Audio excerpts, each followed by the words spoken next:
नमस्कार। विज्ञान, प्रौद्योगिकी, आविष्कार और नवाचार की खबरों के कार्यक्रम ज्ञान विज्ञान में आप सभी का स्वागत है। मैं हूं प्रीति सिंह। आज के इस अंक में बात करेंगे CSIR NCL की स्वच्छ ईंधन तकनीक संचालित आदित्य ऊर्जा सांच इकाई की। बताएंगे भारतीय खगोलविदों ने कैसे उजागर किया तारों के निर्माण दर में आई गिरावट का रहस्य।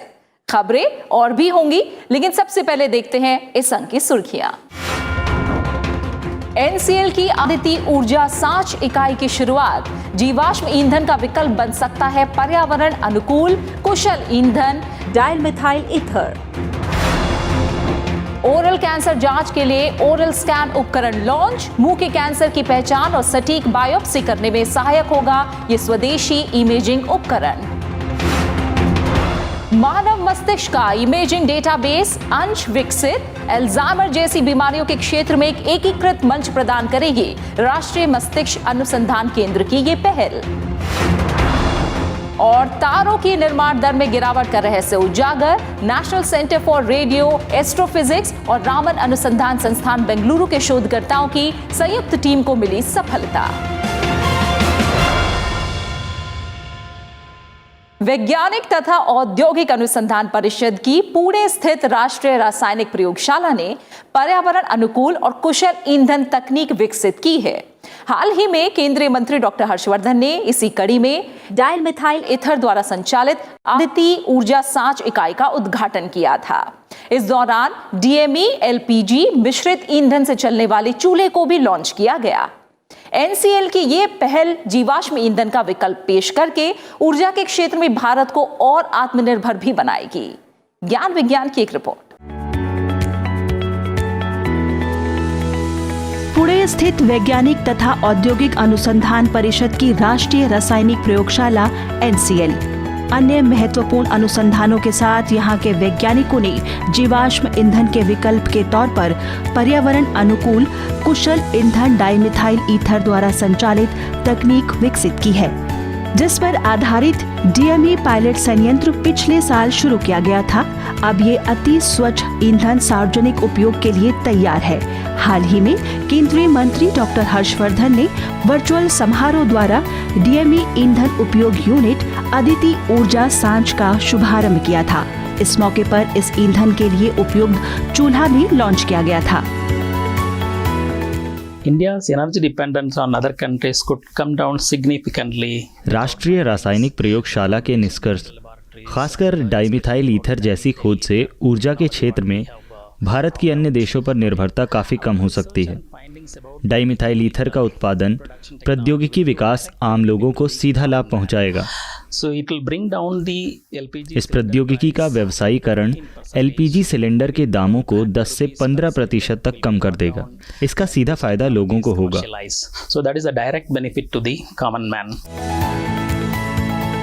NCL में फिलहाल 20 से 24 किलोग्राम प्रतिदिन की क्षमता वाला DME उत्पादन संयंत्र स्थापित किया गया है, जिसे अब CSIR FTC परियोजना के माध्यम से प्रतिदिन 0.5 टन तक बढ़ाया जाना है। संस्थान के वैज्ञानिकों द्वारा विकसित रिएक्टर में मेथनॉल को डाला जाता है, जिसके बाद उच्च दाब, तापमान परिवर्तन और अन्य रासायनिक प्रक्रियाओं से गुजरकर तरल गैस के रूप में डाइमिथाइल ईथर प्राप्त होता है, जो कि पूरी तरह पर्यावरण अनुकूल कुशल ज्वलनशील ईंधन है, जिसे सीधे तौर पर या LPG गैस के साथ मिलाकर भी इस्तेमाल किया जा सकता है। This is called degradation of methanol to DME. Methanol निर्जलीकरण से प्राप्त DME जीवाश्म ईंधन रासायनिक क्षेत्र और बहुत सारे अनुप्रयोगों में इस्तेमाल किया जा सकता है। हमने इस पर आधारित आदित्य ऊर्जा सांच की शुरुआत की है, जिसे असीम ऊर्जा इकाई कहा जा सकता है, जो घरेलू ईंधन के साथ साथ औद्योगिक क्षेत्र में विकल्प बनेगी। आगे हम इसे ऑटोमोबाइल उद्योग में ईंधन के तौर पर लाने वाले हैं।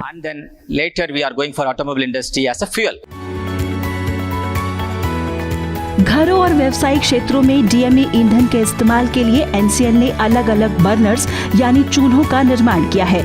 इसी कड़ी में आदित्य ऊर्जा सांच को प्रयोग के तौर पर NCL कर्मचारियों के घरों में उपयोग के लिए वितरित किया गया है।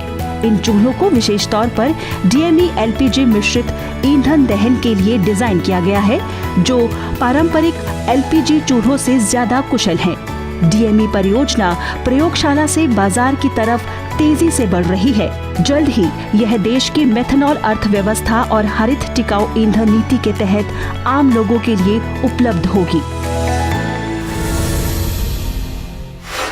चिकित्सा विज्ञान के क्षेत्र से जुड़े भारतीय शोधकर्ताओं ने मुंह के कैंसर की जांच के लिए एक सुविधाजनक इमेजिंग उपकरण विकसित किया है। 28 अक्टूबर को ओरल स्कैन नाम से इस उपकरण को लॉन्च किया गया। ये हैंडी उपकरण ओरल कैंसर की जांच, पहचान और बायोप्सी में सहायक होगा। विज्ञान एवं प्रौद्योगिकी मंत्रालय की निधि योजना द्वारा वित्त पोषित इस नवाचार को श्री चित्रा तिरुनल चिकित्सा विज्ञान एवं प्रौद्योगिकी संस्थान के सहयोग से एक स्टार्टअप कंपनी द्वारा तैयार किया गया है। एक रिपोर्ट। मुंह का कैंसर भारत के लिए एक बड़ी चिंता का विषय है। देश में हर साल मुंह के कैंसर के 80,000 से ज्यादा नए मामले सामने आ रहे हैं। मुंह के कैंसर की पहचान में देरी के चलते इस रोग में मृत्यु दर भी ज्यादा है।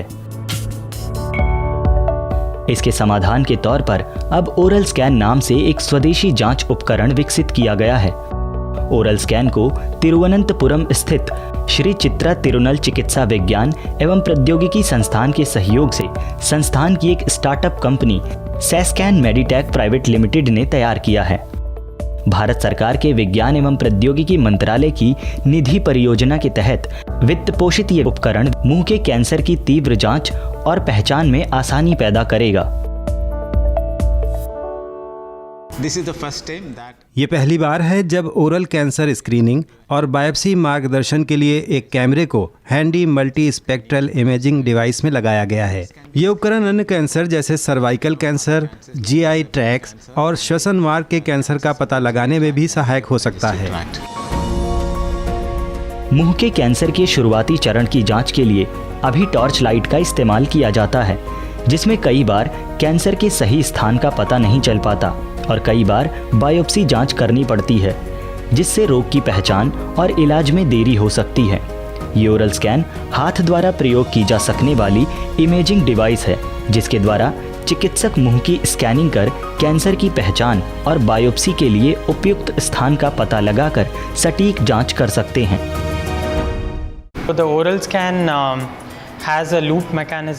ओरल स्कैन में डेटा एकत्रित करने और क्लाउड आधारित सॉफ्टवेयर पर विश्लेषण करने का एक लूप तंत्र है, जो वास्तविक समय में विश्लेषण कर नतीजे उपकरण पर भेज देता है। Analysis results back to the device. Clinical trial के बाद हाल ही में ओरल स्कैन का कमर्शियल लॉन्च भी कर दिया गया है। भारत सरकार के विज्ञान एवं प्रौद्योगिकी विभाग, जैव प्रौद्योगिकी विभाग और केरल राज्य की योजनाओं द्वारा समर्थित इस स्वदेशी उपकरण के बाजार में आने से ओरल कैंसर के शुरुआती चरण में ही पहचान की उम्मीद और इस रोग से निदान की संभावना बढ़ेगी।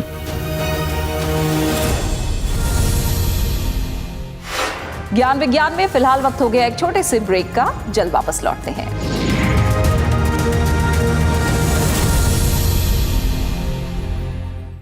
ज्ञान विज्ञान में एक बार फिर आप सभी का स्वागत है। किसी भी क्षेत्र में अनुसंधान और विकास के लिए उससे संबंधित डेटा बहुत महत्वपूर्ण होता है। जितना ज्यादा डेटा होगा, विषय की समझ भी उतनी ही बेहतर होगी। इसी कड़ी में राष्ट्रीय मस्तिष्क अनुसंधान केंद्र ने मानव मस्तिष्क का MRI और स्पेक्ट्रोस्कोपी आधारित डेटाबेस तैयार किया है। ये डेटाबेस अल्जाइमर जैसी बीमारी के लिए विश्व स्तर पर किए जा रहे अनुसंधान के लिए शोधकर्ताओं को एक साझा मंच प्रदान करेगा। एक रिपोर्ट। अल्जाइमर यानी भूलने का रोग इंसानी मस्तिष्क से जुड़ा एक प्रमुख विकार। दुनिया भर में अल्जाइमर के रोगियों की संख्या बढ़ रही है। हालांकि इस रोग की प्रक्रिया को काफी हद तक समझा जा चुका है, लेकिन अभी तक इसका संपूर्ण इलाज मुमकिन नहीं हो पाया है।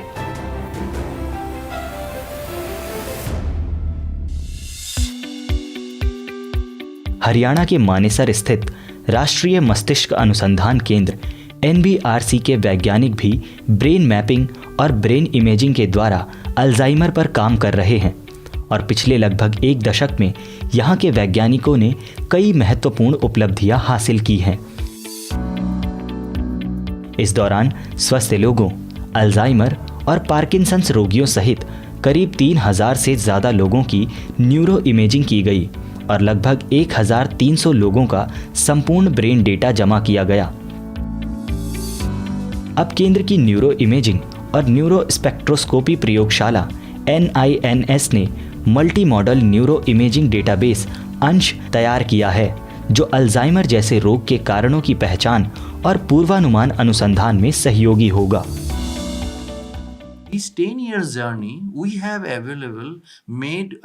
पिछले 10 वर्षों में हमने लगभग 1300 लोगों का ब्रेन स्कैन यहाँ उपलब्ध कराया है। ये अत्याधुनिक मशीन द्वारा प्राप्त उच्च गुणवत्ता वाला डेटा है। हमने सोचा कि ये डेटा पूरी दुनिया को मिलना चाहिए ताकि उसका दोबारा विश्लेषण कर नए निष्कर्ष निकाले जा सकें। हमने एक नवीन परिकल्पना दी और ये साबित किया कि ये डेटा रोग के कारणों से संबंधित है। इसका मतलब है कि हम रोग की जड़ तक पहुंच रहे हैं ताकि उसकी वास्तविक सच्चाई का पता लगा सके और हम इसके नजदीक हैं। ब्रेन इमेजिंग के लिए MRI और MR स्पेक्ट्रोस्कोपी के साथ तंत्रिका मनोविज्ञान के तहत रोगी के व्यवहार संबंधी अध्ययनों को भी शामिल किया जाता है। इन दोनों पक्षों का आकलन कर मानव मस्तिष्क की स्थिति और विकारों की पहचान की जाती है। साथ ही इस अध्ययन के द्वारा अल्जाइमर जैसे रोग के शुरुआती लक्षण की नैदानिक जांच विकसित करने पर काम किया जा रहा है। I do the neuropsychological assessments over here. मैं यहाँ पर न्यूरोसाइकोलॉजिकल मूल्यांकन करती हूँ, जिसमें कुछ मनोवैज्ञानिक परीक्षण शामिल हैं, जिनसे पता चलता है कि एक व्यक्ति रोग से कितना प्रभावित है। हम मनोवैज्ञानिक आकलन के परिणामों के साथ इमेजिंग निष्कर्षों को जोड़कर देखते हैं, यानी दिमाग का चित्र लेकर उसका निष्कर्ष निकालना और व्यवहार का परिणाम निकालना, इन दोनों को मिलाकर हम शोध करते हैं। भारत सरकार के विज्ञान और प्रौद्योगिकी मंत्रालय, इंडो ऑस्ट्रेलियन बायोटेक्नोलॉजी फंड और इलेक्ट्रॉनिकी और सूचना प्रौद्योगिकी मंत्रालय की आर्थिक सहायता द्वारा विकसित ये नवीन multi model neuro imaging database अपनी तरह की अनूठी पहल है, जो glutathione, gamma amino butyric acid स्तर और MRI आधारित डेटा के साथ अन्य न्यूरोकेमिकल्स और जानकारियों का एकीकृत मंच प्रदान करता है, जहां दुनिया भर से सहयोगी अनुसंधान संस्थान डेटाबेस को साझा कर सकते हैं, जिसके द्वारा आगे चलकर अल्जाइमर और अन्य दिमागी रोगों का इलाज संभव हो सकता है।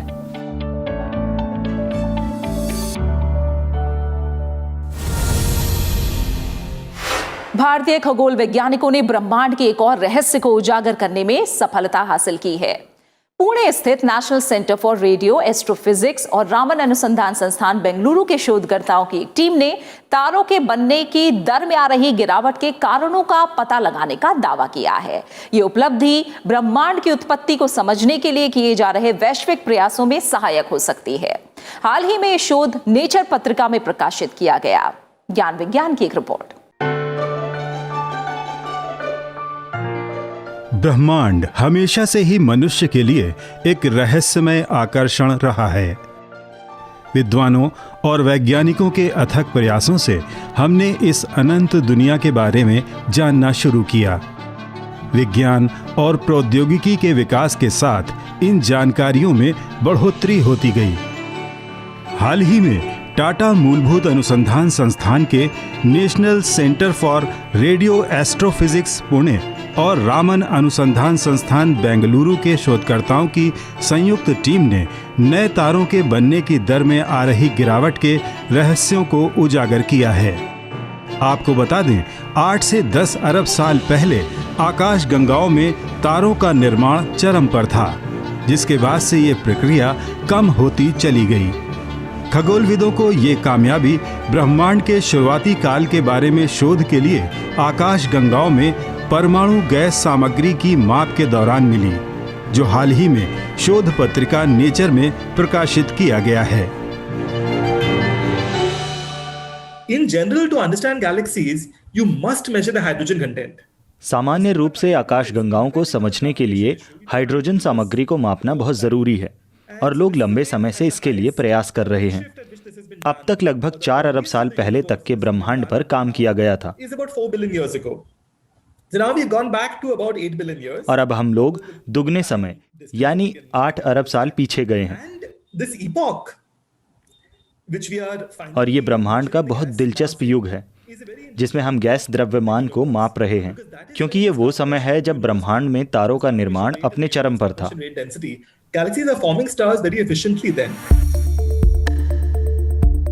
तारों का गठन या निर्माण आकाश गंगाओं में मौजूद गैस से होता है जो वक्त के साथ तारों में बदल जाती हैं। इस प्रक्रिया में परमाणु हाइड्रोजन गैस एक प्राथमिक ईंधन का काम करती है, लेकिन नए तारे बनने की दर में भारी गिरावट आती चली गई। इस गिरावट के कारणों को समझने के लिए आकाश गंगाओं में परमाणु हाइड्रोजन गैस को मापने की जरूरत थी। चूंकि तारों के विपरीत परमाणु हाइड्रोजन संकेत 21 सेंटीमीटर वेवलेंथ वाली रेडियो तरंग दैर्घ्य पर होते हैं, इसलिए उन्हें उत्तम रेडियो टेलीस्कोप द्वारा ही प्राप्त किया जा सकता है। इसी तरह के शोध के लिए 1980 और 90 के दशक में पुणे के पास विशाल metre wave radio telescope GMRT की स्थापना की गई थी। NCRA द्वारा संचालित इस रेडियो टेलीस्कोप द्वारा 2016 में कुल 850 आकाश गंगाओं का ही अध्ययन किया जा सका, जो कि पर्याप्त नहीं था। 2017 में GMRT को अपग्रेड किया गया और 8 अरब वर्ष पूर्व की लगभग 8000 आकाश गंगाओं के संकेत प्राप्त किए गए, लेकिन फिर भी 21 सेंटीमीटर वेवलेंथ वाली बहुत क्षीण वेवलेंथ पाना आसान नहीं था। वैज्ञानिकों ने स्टैकिंग तकनीक द्वारा इन संकेतों को संयोजित कर आकाश गंगाओं की औसत गैस सामग्री को मापा। There is a limited amount of gas and there is no more gas falling into the galaxies. आकाश गंगाओं में गैस की मात्रा सीमित है, इसीलिए कुछ समय के बाद सारी गैस तारों में परिवर्तित हो जाएगी। You will expect the star formation to start declining and what और आप ये अंदाजा लगा सकते हैं कि इसके बाद तारों का निर्माण कम होगा। star formation to sustain for हमने अपने शोध में पाया कि आकाश गंगाओं में लगभग 1 से 2 अरब वर्ष तक ही तारों के निर्माण के लिए पर्याप्त गैस थी। the star formation rate would इसके बाद हमारी गणना के आधार पर उसमें गिरावट आएगी। see that the star formation rate what we have known for 2 decades now that the star formation rate declines after it from that epoch after it has peaked from 8 billion years to now. DST और परमाणु ऊर्जा विभाग द्वारा funded इस अध्ययन ने एक बार फिर न सिर्फ भारतीय वैज्ञानिक और प्रौद्योगिकी विकास को साबित किया है, बल्कि NCRA और RRI के संयुक्त प्रयास से मिली इस उपलब्धि ने ब्रह्मांड की उत्पत्ति के रहस्य को समझने की संभावना को और मजबूत कर दिया है।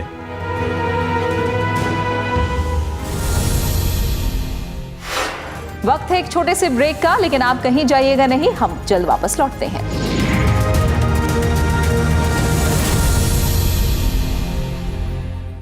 ब्रेक के बाद आपका स्वागत है। आप देख रहे हैं ज्ञान विज्ञान और आखिर में देखते हैं विज्ञान और प्रौद्योगिकी के क्षेत्र में देश और दुनिया की कुछ और ताजा गतिविधियां हमारे खास सेगमेंट साइंस एक्सप्रेस में।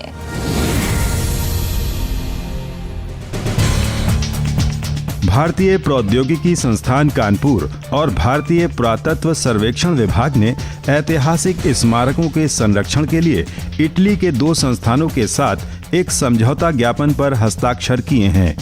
इस MOU के तहत IIT का सिविल इंजीनियरिंग विभाग वेनिस के काफोस्करी विश्वविद्यालय और पुरातत्व शोध संस्थान के साथ मिलकर एक नेटवर्क तैयार करेगा, जिसमें स्मारकों के जीर्णोद्धार और संरक्षण के लिए वैज्ञानिक अध्ययन, कौशल और संस्थानों के अनुभवों को साझा किया जाएगा। इस नेटवर्क के तहत प्रत्येक गतिविधि के लिए एक विशेष योजना पर काम किया जाएगा, जो संसाधनों और स्मारकों की जरूरत के मुताबिक संरक्षण की आवश्यकता पर निर्भर होगा। IIT Kanpur, archaeological survey of India, Venice university और जो आर्कियोलॉजिकल सर्वे इक्विवेलेंट जो है वेनिस के अंदर, उन लोगों ने आज एक एग्रीमेंट साइन किया, MOU साइन किया। उसके तहत जो भी हमारे हिस्टोरिकल मॉन्यूमेंट्स हैं, जो हिस्टोरिकल धरोहर है, उसको कैसे रिस्टोर करना है, कैसे उसको प्रोटेक्ट करना है, कैसे उसकी लॉन्जेविटी बढ़ानी है, कैसे वो लंबे समय तक हमारे साथ कायम रहें, क्योंकि एक ऐसी धरोहर है जो हमको हर हालत में आगे आने वाले हज़ारों सालों तक बचा के रखनी है। अमेरिकी अंतरिक्ष एजेंसी नासा ने दावा किया है कि उसे चंद्रमा की सतह पर पानी होने के निर्णायक सबूत मिले हैं। ये सफलता सोफिया नाम के एयरबॉर्न इंफ्रारेड टेलीस्कोप द्वारा मिली है। वायुमंडल के काफी ऊपर उड़ने वाले इस इंफ्रारेड टेलीस्कोप की मदद से शोधकर्ताओं ने पानी के अणुओं के सिग्नेचर कलर की पहचान की। शोधकर्ताओं के मुताबिक पानी लूनर ग्लास के बुलबुलों या फिर सतह पर मौजूद कणों के बीच जमा हुआ है और कठिन वातावरण के बावजूद भी बचा रहा। आपको बता दें, इससे पहले इसरो के चंद्रयान 1 द्वारा भी चंद्रमा पर पानी होने के संकेत और तथ्य मिले थे, लेकिन इस नई खोज से पता चलता है कि चंद्रमा पर पहले के अनुमान से कहीं अधिक मात्रा में पानी मौजूद है। खास बात यह कि सूर्य के सीधे प्रकाश में आने वाले चंद्रमा के हिस्से पर पहली बार पानी की पुष्टि हुई है। इस नई खोज से चंद्रमा पर बेस बनाने की उम्मीदें बढ़ गई हैं। ताजा अध्ययन के मुताबिक भारत में गहन सिंचाई के चलते वायुमंडलीय नमी का स्तर और घातक हीट स्ट्रेस की स्थिति बढ़ रही है। शोध पत्रिका नेचर जियोसाइंस में छपे इस अध्ययन के मुताबिक हीट स्ट्रेस उस स्थिति को कहते हैं जब मानव शरीर खुद को ठंडा करने में असमर्थ हो जाता है, जो कि उच्च पर्यावरणीय तापमान, शुष्क गर्मी या आर्द्रता, नम हीट स्ट्रेस का परिणाम हो सकता है। उल्लेखनीय है कि भारत का सिंचाई क्षेत्र पिछले कुछ दशकों में 2 गुना हो गया है और इससे संबंधित नम हीट स्ट्रेस वृद्धि का मानव मृत्यु दर से सीधा संबंध है। शोधकर्ताओं का मानना है कि मानव प्रेरित जलवायु परिवर्तन से देश में उच्च तापमान का स्तर और बढ़ सकता है, जो कि खासकर बाहर काम करने वाले लोगों को प्रभावित करता है। भारतीय अंतरिक्ष अनुसंधान संगठन के मुताबिक मंगल ग्रह तेजी से अपना बाहरी वातावरण खो रहा है। इसरो ने ये निष्कर्ष अपने मार्स ऑर्बिटर मिशन और नासा के Mars orbiter, Mars atmosphere and volatile evolution mission Maven के द्वारा भेजी गई तस्वीरों का अध्ययन कर निकाला है। ये तस्वीरें मंगल ग्रह पर वैश्विक धूल तूफान की हैं, जिन्हें इन दोनों ऑर्बिटर्स ने साल 2018 में खींचा था। इस धूल के तूफान ने मंगल ग्रह के ऊपरी वातावरण को काफी गर्म कर दिया। वास्तव में सौरमंडल के अन्य स्थलीय ग्रह भी लगातार अपने वायुमंडल का बाहरी वातावरण खो रहे हैं। ये नुकसान ग्रह के आकार और ऊपरी वायुमंडल के तापमान से निर्धारित होता है। ज्ञान विज्ञान के आज के अंक में इतना ही। कार्यक्रम के बारे में अपने फीडबैक और सुझाव आप हमें ईमेल कर सकते हैं। हमारा ईमेल है news@vigyanprasar.gov.in। आप अपनी राय हमें डाक के द्वारा भी भेज सकते हैं। हमारा पता है विज्ञान प्रसार, 5वां तल, पृथ्वी भवन, लोधी रोड, नई दिल्ली 110003। विज्ञान, प्रौद्योगिकी, आविष्कार और नवाचार की ताजा जानकारियों के साथ अगले हफ्ते इसी वक्त इसी चैनल पर एक बार फिर हाजिर होंगे। तो बने रहिए हमारे साथ वैज्ञानिक सोच के साथ। नमस्कार।